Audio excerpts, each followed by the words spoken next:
Le chef de l'État au Burkina Faso, depuis cet après-midi, le président Alassane Ouattara y est pour prendre part à la 4e conférence du traité d'amitié et de coopération entre les deux pays.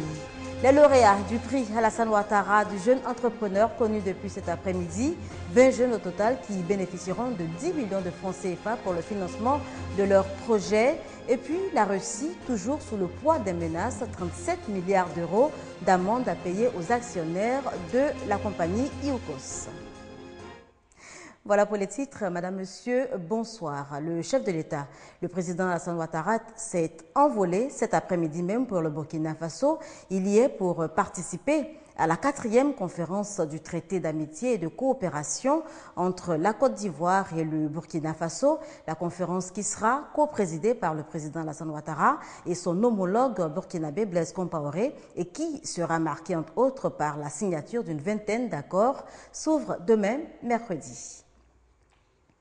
Et justement, dans le cadre de ce traité d'amitié et de coopération entre les deux pays, il se tient depuis dimanche une semaine culturelle ivoirienne à la Maison donc du Peuple de Ouagadougou. À l'occasion, le Ballet national ivoirien, des artistes chanteurs et humoristes, artisans, cinéastes, littéraires, ivoiriens et burkinabés étaient en attraction, ce de jour comme de nuit, pendant 3 jours. Fatou Fofana.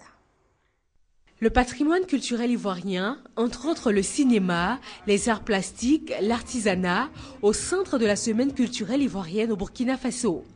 La littérature occupe une place importante, voire indispensable selon ses acteurs dans ce grand rendez-vous de partage culturel. La lecture est à la base de tout. Tous ceux qui réussissent dans la vie, c'est à partir des 5 genres de lecture. Et tous les pays qui réussissent, c'est à partir des 5 genres de lecture. C'est une vraiment opportunité extraordinaire pour nous de nous retrouver ici à Ouaga, montrer la culture ivoirienne aux habitants de ce pays. Des mets ivoiriens pour régaler les papilles des Burkinabés et rappeler la mère patrie aux Ivoiriens vivant au Burkina Faso. C'est un plat que j'affectionne et aujourd'hui j'ai découvert ma femme ici et je l'ai appris aussi à aimer ce plat. Donc je pense que c'est ce qui est intéressant aussi.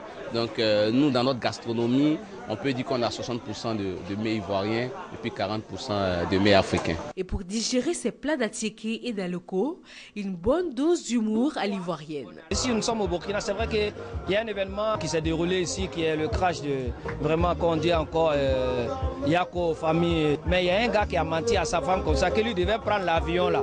Il dit lui il va en Algérie pour prendre un bagage. Donc voilà on annonce, pourtant il mentait, il est parti chez sa go. Voilà on annonce que l'avion là est cassé, il n'était pas dedans. Comment il va retourner à la maison, c'est là il a problème. Donc vraiment, il demande à toute la délégation de venir, on va aller pardonner sa femme pour qu'il n'a qu'à rentrer. La musique n'est pas en marge de cette belle fête de la culture et de la cohésion.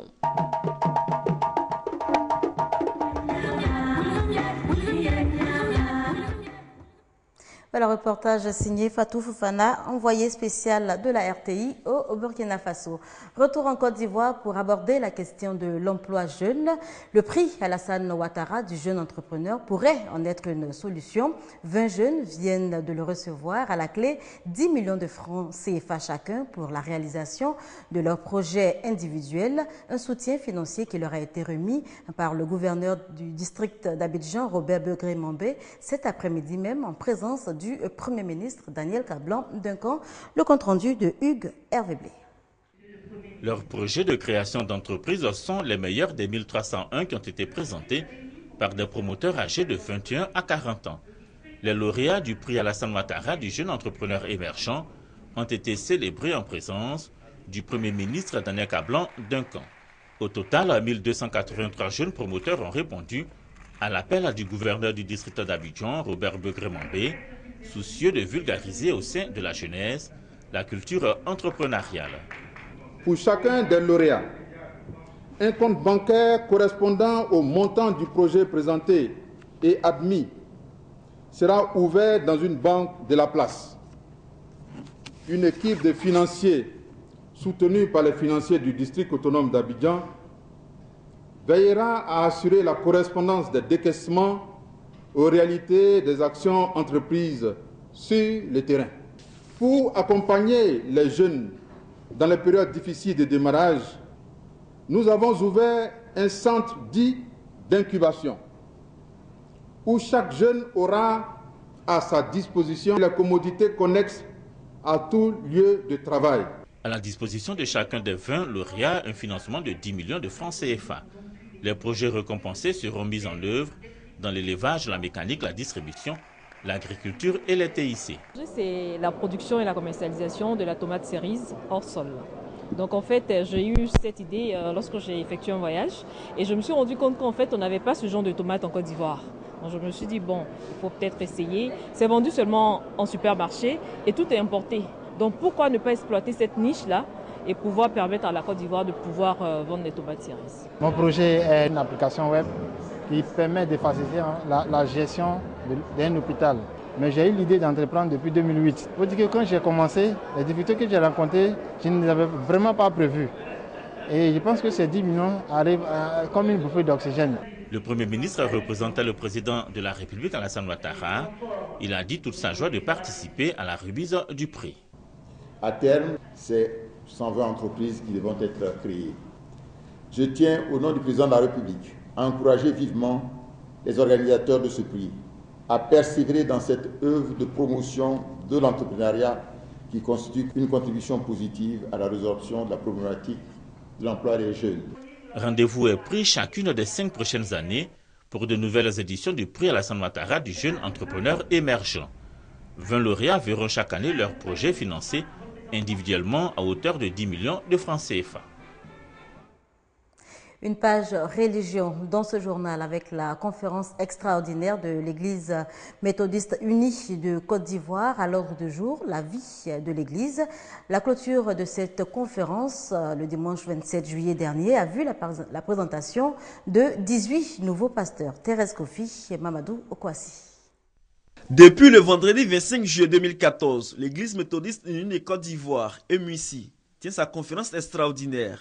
Une conférence au cours de laquelle des questions liées à la vie de l'Église et l'évangélisation sont débattues. La fin de cette rencontre qui a réuni autour du bishop Benjamin Boni, président de l'EMUICI, pasteur et laïc, est marquée par la sortie de la 5e promotion des pasteurs de l'Institut supérieur de théologie d'Abidjan et Doumé. Nous avons eu la joie de recevoir 18 nouveaux pasteurs qui sont donc des proposants, qui sont donc des pasteurs stagiaires et ils le demeureront jusqu'à la fin de leur proposana, après quoi ils seront reçus à travers ce que nous appelons la consécration pastorale, ils seront reçus comme pasteurs à plein temps dans l'église méthodiste. Composée de 18 pasteurs, cette promotion vient accroître le nombre des hommes de Dieu de l'église, qui passe désormais à 193. Nous leur demandons d'abord de se soumettre à Dieu dans la prière, dans la lecture, dans la méditation quotidienne de sa parole. Je déborde véritablement de joie en ce jour où le Seigneur fait de moi un pasteur. Dieu qui dans sa fidélité nous a appelés, comme sa parole nous le dit, depuis le sein de notre mère, notre génitrice, et qui aujourd'hui matérialise cet appel et cette vocation par cette délégation pastorale. Cette cérémonie de présentation de nouveaux pasteurs a rassemblé de nombreux fidèles. La sortie officielle de cette promotion est prévue pour le 17 août prochain. Hors de chez nous, le virus Ebola continue sa marche macabre. Près de 700 décès dus à la maladie enregistrés selon les derniers chiffres et plus de 1000 cas recensés en Guinée, en Sierra Leone et au Libéria. Et ces 3 pays sont les plus touchés. Désormais, le Nigeria avec un nouveau cas. Le Nigeria est en état d'alerte depuis que le premier cas de contamination par le virus Ebola a été confirmé dans ce laboratoire de Lagos. C'est une confirmation claire que le virus est parmi nous. Et Dieu seul sait jusqu'à quel point il s'est propagé. Le patient, un homme qui revenait du Libéria, est actuellement traité et mis en quarantaine dans un hôpital de la capitale économique nigériane. Mais la course contre la montre a commencé pour retrouver toutes les personnes susceptibles d'avoir été en contact avec lui. Dans ce cas présent, nous envisageons d'entrer en rapport avec plus de 30 000 personnes. Parce que tous ceux qui ont été en contact avec cet homme doivent être traités comme des suspects. Selon le directeur de la santé à Lagos, 59 personnes ont déjà été identifiées. Il faut aussi retrouver les passagers des vols dans lesquels le malade a voyagé. Le Togo est également concerné. 2 vols sont concernés, un de Monrovia à Lomé et un autre de Lomé à Lagos. À Genève, en Suisse, l'Organisation mondiale de la santé participe à cette traque. L'OMS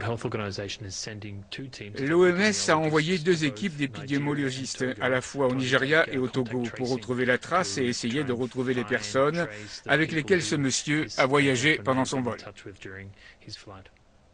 La raison de cet état d'urgence sanitaire, Ebola est le virus le plus mortel au monde et les spécialistes de la santé craignent qu'il se répande comme un feu de forêt en Afrique de l'Ouest. Au Libéria, 2 médecins ont été contaminés alors qu'ils avaient pris toutes les précautions nécessaires. L'épicentre de l'épidémie se trouverait actuellement en Sierra Leone, selon Médecins sans frontières, où un premier cas a été signalé dans la capitale Freetown, provoquant la panique des habitants. L'OMS rappelle cependant qu'Ebola n'est pas forcément mortel. Plus vite le malade est pris en charge, plus il a des chances de s'en sortir. À noter qu'aucun cas n'a encore été détecté en Côte d'Ivoire. Les spécialistes prônent toutefois la vigilance. 37 milliards d'euros de dédommagement aux anciens actionnaires de la compagnie Yukos. 9 ans après le dépôt de la plainte en 2005, la Cour d'arbitrage a finalement tranché. Elle a reconnu les autorités russes coupables. Elles auraient manipulé le droit fiscal pour démanteler donc le dit empire pétrolier, la Russie, qui croule donc sous le poids des menaces également de l'UE. Le tribunal de La Haye a condamné la Russie à payer la somme record de 37 milliards d'euros aux actionnaires de l'ex-groupe pétrolier Yukos, démantelé en 2005 par Vladimir Poutine. La Cour de La Haye juge que la Russie a violé le droit international en expropriant illégalement les actionnaires du groupe. Les actifs de Yukos furent liquidés au profit de son concurrent Rosneft, devenu depuis le plus grand groupe pétrolier coté dans le monde. Le premier objectif de la Fédération de Russie n'était pas de faire payer plus d'impôts à Yukos, mais d'organiser sa banqueroute. Le but était de saisir ses actifs au bénéfice de l'État russe à travers la société Rosneft. Une décision avant tout politique. Le groupe pétrolier Yukos était dirigé à l'époque par Mikhail Khodorkovsky, condamné en 2003 par un tribunal russe à 14 années de prison pour fraude fiscale. Un rival politique que Vladimir Poutine voulait absolument éliminer. La nomenclature russe a lancé un assaut sur Yukos et ses actionnaires pour organiser sa banqueroute et saisir ses biens. Et dans le même temps écarter Mikhail Khodorkovsky de l'arène politique. Déjà en but à des sanctions économiques sur la question ukrainienne, la Russie a immédiatement annoncé qu'elle ferait appel de la décision. Si elle refuse de payer, ses avoirs pourraient être saisis dans les 150 pays qui reconnaissent la Cour arbitrale de La Haye. Regain de violence sur la bande de Gaza, plus de 1000 morts depuis donc le début de l'offensive qui est à son 22e jour et Israël n'entend pas lâcher prise.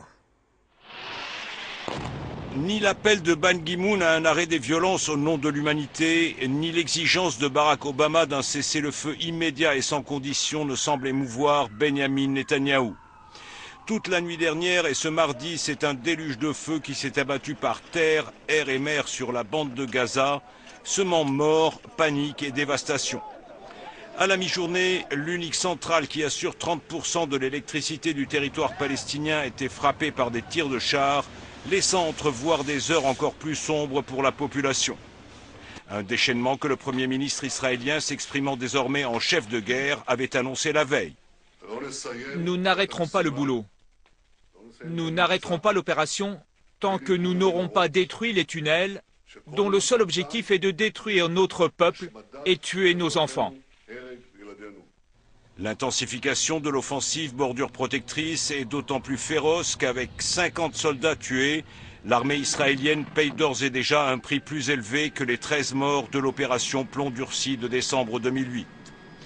Dans ce face-à-face meurtrier entre Tsahal et le Hamas que rien ne semble pouvoir arrêter, c'est la population palestinienne de Gaza qui se retrouve plongée en enfer. Ici, il n'y a ni Hamas, ni djihad islamique. Il n'y a que des civils, en majorité des enfants. Après plus de 1100 Palestiniens tués, en majorité des civils, dont 230 enfants, une voix prudemment absente jusque-là s'est fait entendre. Le guide suprême de la République islamique d'Iran a qualifié Israël de chien enragé en train de commettre un génocide. Nous appelons le monde, et spécialement le monde islamique, à soutenir et armer la nation palestinienne. Seul espoir pour le moment de négocier un cessez-le-feu, une délégation palestinienne conjointe, Fatah, Hamas et Djihad islamique, emmenée par le président Mahmoud Abbas, est attendue au Caire pour reprendre le dialogue avec des responsables égyptiens.